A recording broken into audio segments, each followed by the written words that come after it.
Imagine कीजिए एक ऐसा इंसान जिसने बिना किसी राजनीतिक ताकत की शिक्षा, पर्यावरण और पानी की समस्या का ऐसा समाधान निकाला कि पूरी दुनिया उसकी तारीफ करने लगी। लेकिन आज वही शख्स देश भर में आंदोलनों का चेहरा क्यों बना हुआ है?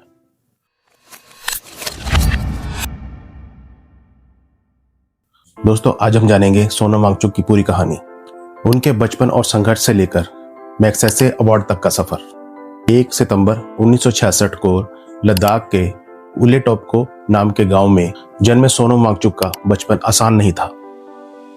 उस समय लद्दाख में शिक्षा सुविधाएं बहुत ही सीमित थी। शुरुआती कुछ सालों में उन्हें स्थानीय भाषा और शिक्षा व्यवस्था की कठिनाइयों का सामना करना पड़ा। इन्हीं अनुभवों ने उनके मन में एक सवाल पैदा किया, क्या शिक्षा बच्चों की मदद कर रही है या उन्हें पीछे छोड़ रही है?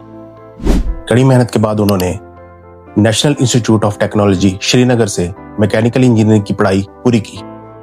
लेकिन इंजीनियरिंग करने के बाद उन्होंने बड़ी नौकरी चुनने के बजाय अपने लोगों के लिए काम करने का फैसला किया।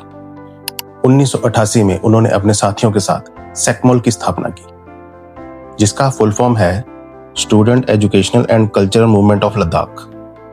इस संस्था का उद्देश्य था ऐसी शिक्षा देना जो किताबों तक सीमित ना हो, बल्कि बच्चों को जीवन की वास्तविक समस्याओं का समाधान करना भी सिखाए।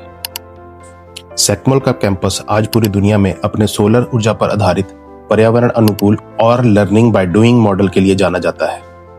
जहां दूसरी जगह परीक्षा में फेल होने वाले छात्रों को कमजोर समझा जाता था, वहीं सेक्मोल ने उन्हें दूसरा मौका दिया। यहाँ स्टूडेंट्स को एग्रीकल्चर, इंजीनियरिंग जैसे बढ़िया कौशल सिखाए गए। यही कारण है कि हजारों युवाओं की जिंदगी बदल गई और ये मॉडल इंटरनेशनल लेवल पर भी बहुत सराहा गया। लद्दाख में सबसे बड़ी समस्या थी पानी की कमी। सोनम वांगचुक ने इसका एक अनोखा तरीका निकाला। सर्दियों में बहते हुए पानी को बर्फ के बड़े कोन जैसे पहाड़ों के रूप में जमा कर लिया जाता है। गर्मियों में यह बर्फ धीरे धीरे पिघलती है और किसानों को खेती की सिंचाई के लिए पानी देती है। इस नए और अनोखे तरीके की वजह से उन्हें दुनिया भर में पहचान मिली और पानी बचाने का एक नया तरीका सामने आया। साल 1994 सोनम वांगचुक ने ऑपरेशन न्यू होप की शुरुआत की। इसका उद्देश्य था सरकारी स्कूलों में शिक्षा व्यवस्था को और बेहतर बनाना। इसमें टीचर्स की ट्रेनिंग, स्थानीय भाषा की किताबें और गांव की भागीदारी पर जोर दिया गया। कुछ ही सालों में लद्दाख के सरकारी स्कूलों के रिजल्ट में बहुत बड़ा बदलाव देखने को मिला। साल 2009 में आई फिल्म 3 इडियट्स का किरदार फुनसुक वांगडू उर्फ रेंचो अक्सर सोनम वांगचुक के साथ जोड़ा जाता है।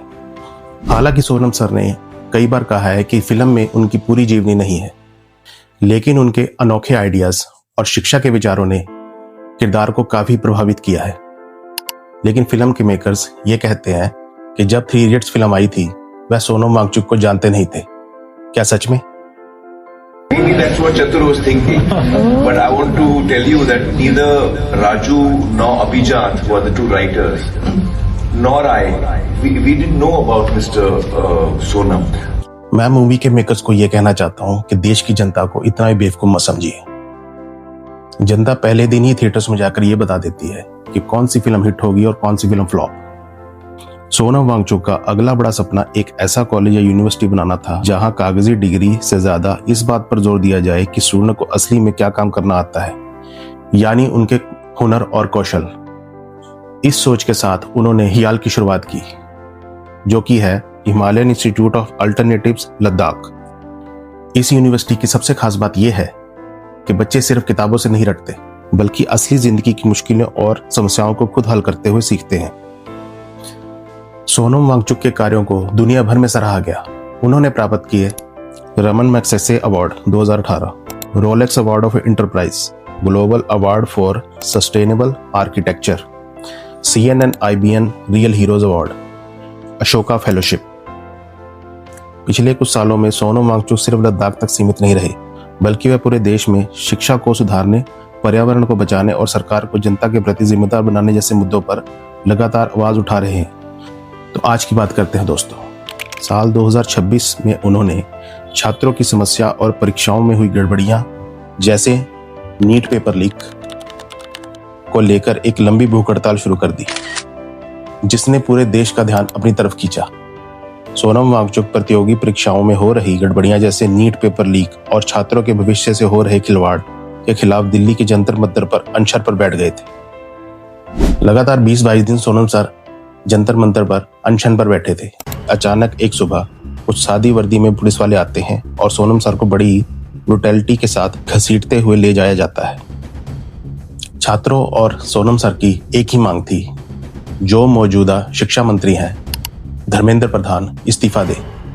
और बात सही भी है, आपके रहते अगर नीट के पेपर लीक हो जाए तो जिम्मेदारी तो आपको ही लेनी पड़ेगी। नीट पेपर लीक में कम से कम 20 से 25 बच्चों ने सुसाइड कर लिया और गवर्नमेंट की तरफ से अभी तक कोई एक्शन नहीं लिया गया। फिर आता है दोस्तों 20 जुलाई 2026 का दिन।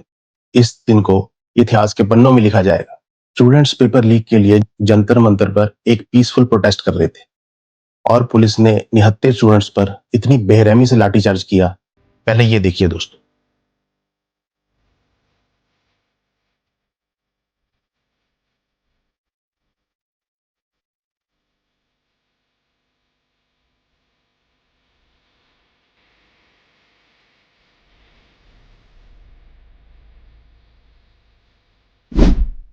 मैं सलाम करना चाहता हूं स्टूडेंट्स को, जिन्हें पता है कि उन्होंने कुछ नहीं किया और पुलिस उन पर बेरहमी से डंडे बरसा रही है, लेकिन वो अपनी जगह से बिल्कुल नहीं हिले। ऐसी बेरहमी तो हमें ब्रिटिश राज में दिखती थी और कुछ पुलिस वालों का तो वहशी चेहरा भी सामने आया। ये देखिए दोस्त।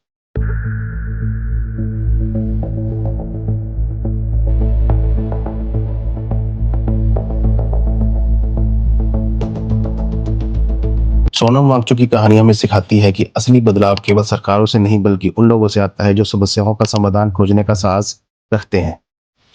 एक इंजीनियर, एक शिक्षक और एक साइंटिस्ट के रूप में उन्होंने लाखों लोगों को प्रेरित किया है। आप सवाल आपसे है दोस्तों, क्या आप सोनम वांगचुक जी को अगला शिक्षा मंत्री बनते हुए देखना चाहते हैं? अगर जवाब हाँ है तो वीडियो को लाइक करें, चैनल को सब्सक्राइब करें और कमेंट में लिखें, हम सोनम वांगचुक जी को अगला शिक्षा मंत्री बनते हुए देखना चाहते हैं।